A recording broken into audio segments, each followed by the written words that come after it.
Global everything, nigga. That's the motherfucking movement. That's what we running with. That's what we stand for.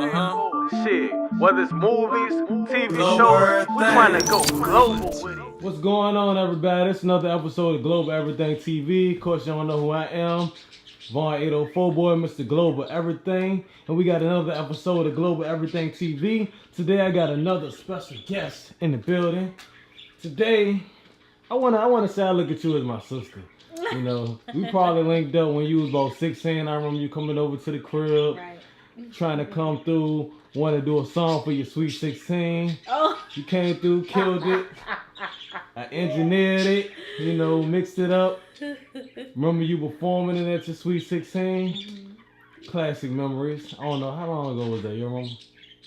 I'm 22, so it's about 6 years ago. Oh, 6 years ago. God damn, time done flew fast. Right. But then I remember later on seeing you graduate from Manchester High. Mm-hmm. And I just want to say I watched you over the years progress into an awesome young woman, and I'm very proud of you. Oh, thank you. And just, you know, watching back and seeing you all on social media promoting your event all by yourself, you ain't really got too many people backing you, helping promote it. Right. And then you had your event, the Who's Next event, very successful event, and you pretty much did it all by yourself. And you got another event coming up, part 2. Mm-hmm. And make sure y'all register by December 3rd, by the way. Without further ado, we got Aubrey Skye's Bria. Take us back to your Sweet 16. You remember that? Preparing to do that song? Like, what was going through your mind right in that time? You know, my Super Sweet 16 was kind of popular back then, so I kind of just took from a lot of the episodes that I saw. Okay. So like when I did the Sweet 16, I had made mixtape CDs. Those are my invitations, and then I came to your house. Of course, we did the song. I just wanted to show everybody, you know, that I could sing. It was like my first kind of performance, like by myself. I had sang with a group in church, so it was kind of like my coming out party, I guess. Okay. And so we did the song. I wrote the song myself. I remember us recording. I didn't even know you wrote it yourself. That's yeah, what's I up. wrote it myself. I remember recording the song, and it was a long process, but it ended up turning out good. I did it. I performed it with one of my friends. He was like my little hype man, and it came out good. I only sung it that one time. Performed it that one time, but it came out good. So when did you start singing, by the way? Well, I grew up in church choir, you know, so probably around the age of 5. That's kind of where it went. When you was in church, you got in the choir, I think at 5, because you were kind of a little bit manageable. And then as you got older, when you turned 16 in my church, you either became an usher or you stayed in the choir. Yeah. So I chose to stay in the choir, and then you know, I started singing, but I don't sing anymore. So what stopped? I mean, you was doing it, you know. I don't know. Was that your original dream to be a singer, or you wanted to do something else? Being a singer was definitely a big dream of mine, but just being around like artists and seeing the grind, it's a lot of work. Singing is a lot of work. It takes tough skin to be a singer because you have everybody criticizing you. People are gonna like it, people are not gonna like it. But I don't know. I really just stopped. I saw the grind. I just thought it was a bit too much for me. You know, sometimes I was ready to fight. So I was like, nah. Was that your first and last song you did? Yeah, first and last. Okay. Over the years, I've like gotten on the track for somebody like sang a chorus. I'm about to say you still should do that from time to time. Yeah. You So know every time I come out the cut, do a little verse, go out the, you know, and then I'm back behind the scenes. So tell the people that don't know, what are you into doing now? I'm basically into promoting, doing showcases. I had the Who Got Next showcase in November at Mansion, and it was awesome. It was a quality show. Then I have Who Got Next 2 coming up. That's December the 10th. It's at Infusions from 5 to 9. So I'm still taking money. If you just hit me up, my Instagram _BowSheBad with 2 D's. I got my flyers on there, so you can still hit me up if you're trying to participate. And I do that promoting. I work for a studio. I work for Yellow House Studios.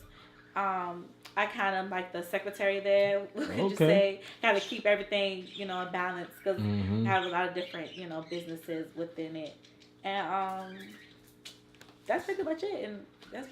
I always thought, I'm gonna be real with you. I always thought about getting into parties and promotions, but I know sometimes it could be definitely a gamble, especially in this city. Yes. So what made you get into that? What was that point where you said, I'm gonna try this out? And actually, that was your first event, right? Who got? Yeah. No. Okay. No. What was your first event? My first event was Sahara. That's where I'm pretty much known for. Doing Sahara, the hookah bar. I did. Local Thursdays, and we did the Turn Up at 2, and that's pretty much what I've been known for. Did you promote those ones? I mean, did you? Yeah, do that one I promoted those. Okay. I actually it's a funny story how I actually got Sahara. I went with my friend to like this networking event at Paparazzi. That's how you know this is old. Yeah. And we went there, and he was like, I've been trying to do this showcase with this guy named Drew. He's the owner of Sahara. So he was like, I want you to come to this meeting with me. So I said, okay, I'm going to come. And Drew basically sat down with Drew, and he basically had like, it's this thing called OneNote by Microsoft on your phone. And he basically just kind of written out what he wanted to do. But he didn't have no structure to it. So me being the assertive person that I am, I was like, I know you don't know me, but if you let me take what you have and structure it. So he was like, I'll take a chance on you. Okay. He was like, you with John, you good peoples. So I took it back. I said, give me 24 hours. Came back the next day. He absolutely loved it. Okay. So he was like, I want you to be on board. Whatever it takes, it doesn't matter. I want you to be on board. So I said, okay. So I didn't know anything at all. I just was smart, and I just knew how to attract people. I just was kind of learning. Yeah. So I was like, you know what? I'll just give it a shot. And we ended up doing Local Thursdays. We got the flyer together. We promoted it, and it flopped. All of it, or just a couple? Just the very first one. The very first one flopped. Like none of my, I didn't have any pool. I was brand new. Yeah. People. I was just getting out of high school, so people really wasn't taking me serious because I had changed my name. So it was like, I'm not going by that name. I'm going by this. This is a brand I'm trying to promote. And people kind of was like, I'm not calling you that. I'm not, so the very first one, it flopped because I didn't have no backbone. I didn't have no nothing. So be clear, because I know a lot of promoters in the city have some flopping events. What you mean by flop? Like nobody showed up, or? None of the artists showed up. I had like one artist show up. Damn. And then like. Big up to that artist. Right. I can't even remember who it was. And then I think it was Prada. To be honest, but only one artist came, and then like the feature artist that I had, he came in like 5 minutes before it was over. So I mean, it was like a little crowd there because it was still open, but it flopped. Bad.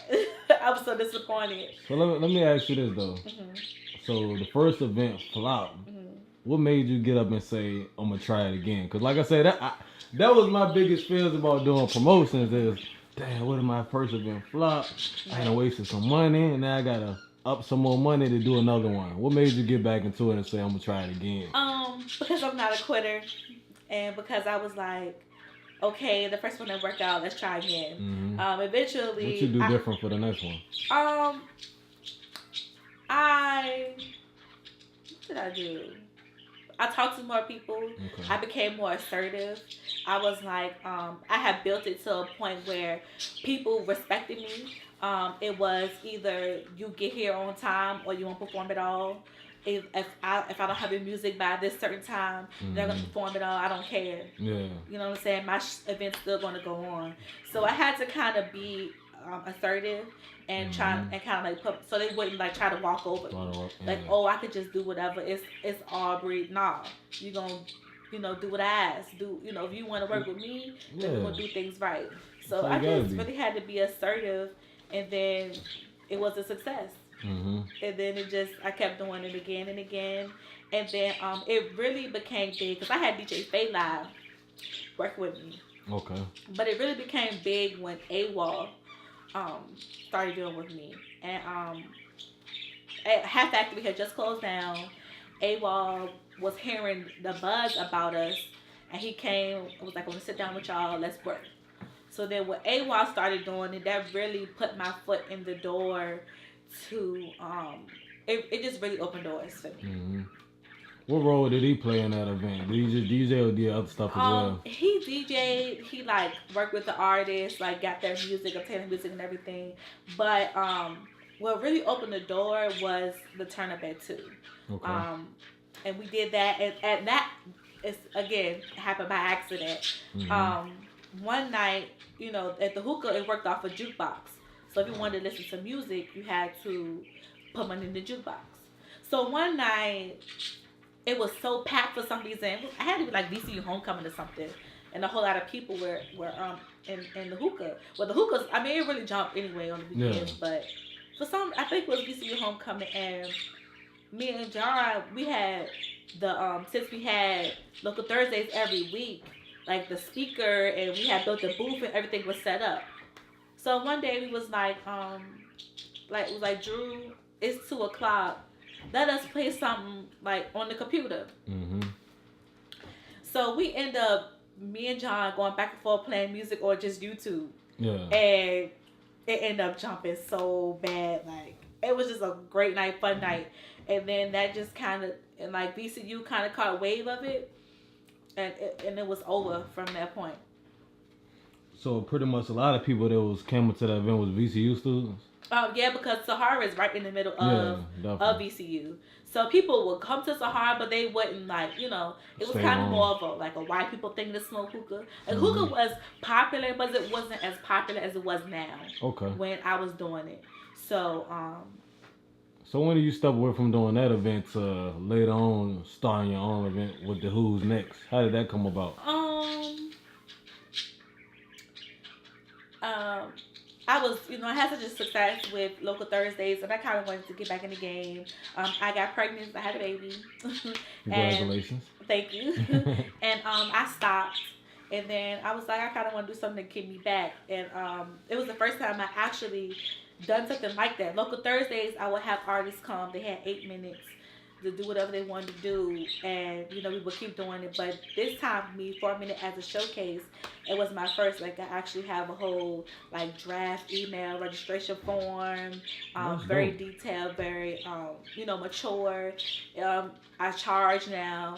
It's it's basically on a bigger scale, more professional scale now. So I was like, you know what, I'm gonna come back and I'm not gonna do the same thing. I'm gonna do something different. Yeah. And I have a lot more leeway now as far as renting out spaces and being able to do nice prizes and things like that. So I really wanted to come back with the bang. So that's where Who Got Next came from. Would you say you pretty much gonna stick to doing artist events, or you plan on doing parties within the city too?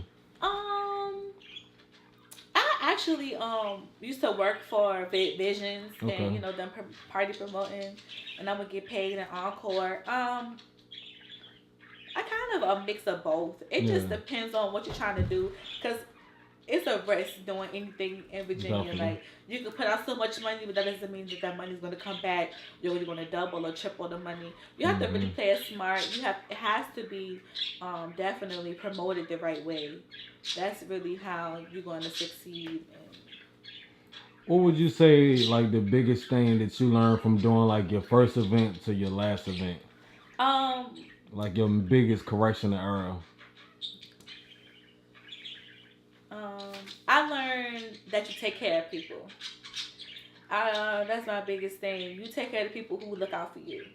So we got to the point where we actually started charging for the term that too. And then with me trying to build connections, I had to learn that if I say I let this person in free, you know, then he looks like, okay, she respects my grind, she respects who I am. So you know what? Whenever she need, I'm gonna look out for her. Yeah, I think that was the biggest thing that I learned. Like when you do good to people of importance, I scratch your back, you scratch my back. Right. Yeah. Right. When you make them, when you recognize, when you help them to recognize who they are, and the respect that you give people, it takes you a long way. Calling people by name, having a good rapport, always speaking. I just learned to be an energetic, positive person, and that's really kept me going my way. I think that's all some amazing and good advice. So let's talk about Aubrey Skye. How did that originate? Who came up with that whole idea? Aubrey Skye, again, my friend John. John is just all in my story. But John is a really, really good friend of mine. He's like a brother to me. And he had this group called The Brigade. Okay. And they were rappers and he did beats and I wanted to be their singer. So one day we were sitting on the porch and we were trying to find out a name. I'm like, my name is Vera Cobbs. Vera Cobbs is whack. You know, so I'm like, I can't be no artist with a name like that. So we were sitting on the porch one day thinking about it, and Drake was kind of just coming out.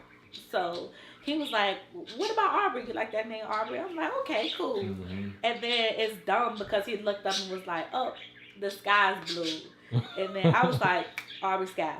And that's really just how it came. Just us playing around. Yeah. And then I wanted to be an artist. So that's why I came up with the name Aubrey Skye. That's a dope story. I like that. How supportive would you say your family's been?